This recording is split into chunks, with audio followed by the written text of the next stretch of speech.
Yo, welcome to the channel. Today we have a Medicom Toys Mafex Billy Butcher. He is from the Boys series, and I do think he is a faithful recreation from the show. Obviously, some details are going to be soft, but considering this is 1/12 and the head sculpts are really good, I consider this a good purchase, a good piece. I can definitely see Carl Urban in this. You can see the skin detail, the beard is shaded nicely. And overall, you can see Billy Butcher in this. Now, the one gripe I do have, I do wish this black shirt was replaced with, one of his goofy Hawaiian shirts, but this still does fit. He has a cloth goods trench coat that is wired. But the rest of the outfit is really simple. It's just a black shirt, black pants, and then greenish, grayish trench coat. And there's nothing special about this.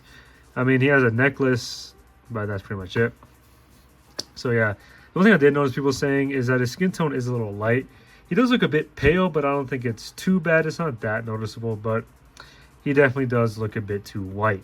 So I guess we'll move on to articulation, but first we'll remove the... somebody just fell. We'll remove the trench coat to fully show off those joints.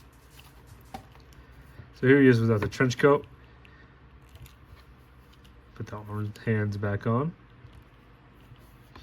Well, I'll show off the coat. So you can see this is just a fully cloth goods coat. You can see the inside is the same color as the outside. There are some details on it, like these straps right here, this big strap on the back, elbow patches, and then the shoulder patches. So the collar, okay, so the top half of the collar and the rest of it is wired, so you can get it flowing nicely in case you want to get some wind poses or you just want to get them posed up. And speaking of the figure, we'll move on to articulation. So the neck peg is designed weirdly, where it gives a lot of space going downward, but not too much space going up. Meaning that Butcher can't really look up at all, but he can look down a lot. He can look side to side, and he does tilt left and right. He has a separate neck, but the neck doesn't really move at all. So it's just more there to give you the boost if you ever get that unstuck. He has a butterfly joint that does shift around. It shifts down, it shifts up, and then back and forth. He has shoulder joints that go around, shoulder joints that go to the T. So he does have a bicep swivel. On my right arm it's movable, but on my left arm it's completely stuck. So I'm going to need to heat that up in case, I don't want to break anything. As you can see, he has double jointed elbows, I almost call them knees, elbows that bend in pretty deep. And then he has the usual 1/12 wrist peg that isn't really hindered, but I mean, it is a really small peg, so you do want to be careful about that.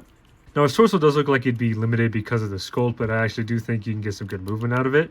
He crunches forward, he moves back, he turns side to side, he does tilt left and right.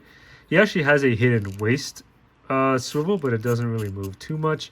It shifts back and forth, it shifts forward, and it does turn side to side. So his legs are probably the biggest issue with the figure in terms of articulation. He does have drop down, but that's pretty much, that's your drop down right there. Oh, no, there you go. Okay. But you can see they move forward pretty much like at 90 degrees. I don't really want to push it too far. He has a thigh swivel that is stuck. And he has single jointed knees. He doesn't have boot swivel, but he does have an ankle cut that does a lot for movement down here. It turns side to side, tilts, moves up and down. And he does have toe movement, but it's stuck on mine, so that kind of sucks. But yeah, in terms of posing, I do think he's a bit limited considering... spoilers, I guess, for the later stuff he does in season 3 and 4. So you're limited, but you can still get some decent poses out of him. It's just the one thing you need to be careful of is like frozen joints. I'm gonna need to fix that bicep. So I guess we'll just pose him up, ready to fight. My camera's a bit high, so look, he can't even look up to face the camera. So we'll just leave that. We'll leave his coat, wrapped around his shoulder. Maybe he's feeling a bit cold. I'll put him in a walking pose just because his little crouch pose was not very good. So I guess for his accessory technically is the trench coat, even though he comes with it on. So there's that. So he does have an alternate head. This is what I mentioned earlier. This is the grimace smile. This is his fucking diabolical look. You can really see Carl Urban in this. I do think it is a little uncanny, but I mean, I feel like that's the point of the smile. You can see there's like a vein popping out up here. It does look really nice. The teeth are actually a separate piece, so they do stand out. So that is the alternate head. He does come with a few weapons. He has the cattle prod, I believe this is called, that he uses to shock translucent. He has his iconic crowbar, which is painted really nicely. There's this kind of metal speckle texture on it, which does look nice. The only issue with this is it does fit a little loose in the hands, but I'll show that off in a minute. And he has the Barrett 50 cal that he used to snipe Starlight in season 2. So that's pretty cool. There are no moving parts on this, but it is a really nicely detailed gun. He has a little watch for his wrist right there. This isn't really painted, it's just sculpted really well. And the most unique accessory is he has the laser baby from season 1, I believe. So you can see it's a 1/12 baby. I mean, not much there's no articulation on it, there's no movement at all. It's just really sculpted well. There's like wrinkles in the clothes. You can see the blue eyes for the laser. Then there are no effects, but this is still pretty cool. He has a hole in his butt cheek, and I'll show you why. So he has alternate hands. Obviously, these are some item or weapon gripping hands. And I'll show what I mean. So this is the crowbar. You can see it fits in there pretty loose, which I mean does kind of suck, but I feel like if you just kind of heat it up and squeeze it, you should be able to fix that. We'll just leave that in there. I don't really feel like taking it out. He has some plain old action open hands, or relaxed, I guess, but butchers never really relaxed, so it doesn't really matter. Oops. And then he has the pair for holding the Barrett 50 cal. So his trigger finger is really small, you can't really fit other guns in there. And he has this wide gripping hand for holding the barrel.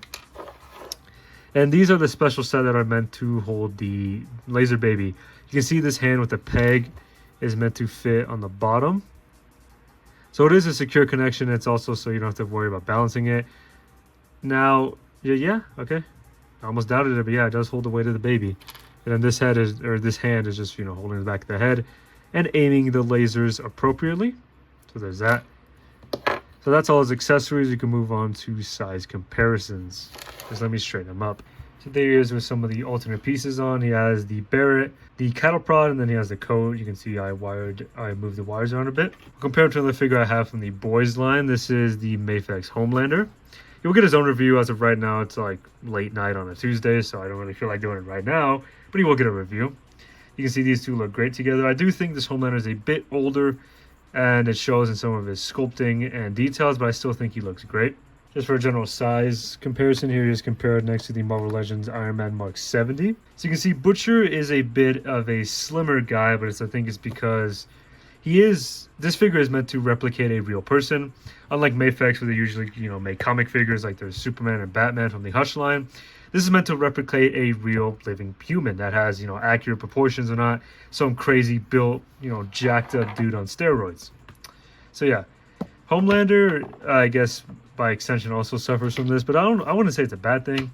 It's something to consider when you're buying this figure. If you want a, you know, big beefy Butcher, maybe this isn't the one for you. This is just meant to be an accurate representation of Carl Urban's portrayal of Butcher from the Boys TV show. As for a comic Butcher figure, yeah, you're probably, you know, never going to get that, but I mean, you can always make customs. But yeah, overall, final thoughts, I really do like this figure. My only gripes with it is I do wish he had a Hawaiian shirt. I do wish he had better articulation in the head area and the leg area. And I do wish he had a... Well, this might be a bit nitpicky considering this came out, I think, around Season 3's release. This figure either came out before Season 3's released or during it, so they didn't want to add spoilers. But I guess spoilers ahead if you haven't watched the show. Spoilers for Season 3 and 4. I do think it would have been really cool had they included, you know, a few vials of Compound V or even Temp V. Maybe even like a head that had this exact smell of a Butcher, you know, has his orange lasers. Or maybe even for Season 4, it'd be his tentacles that come out. But considering this figure is, I think, about 2 years old, I can see why they didn't include that. And there's always, you know, the aftermarket to get those custom pieces. But overall, this figure is really dope. If you want to get some good pictures, I do think this is the right figure to go for. I think nowadays it goes for around like 60, 70. I'll put a number on screen if I'm wrong. But yeah, dope figure. I will enjoy taking pictures. Hope you enjoyed looking at them. But yeah, stay safe out there. God bless.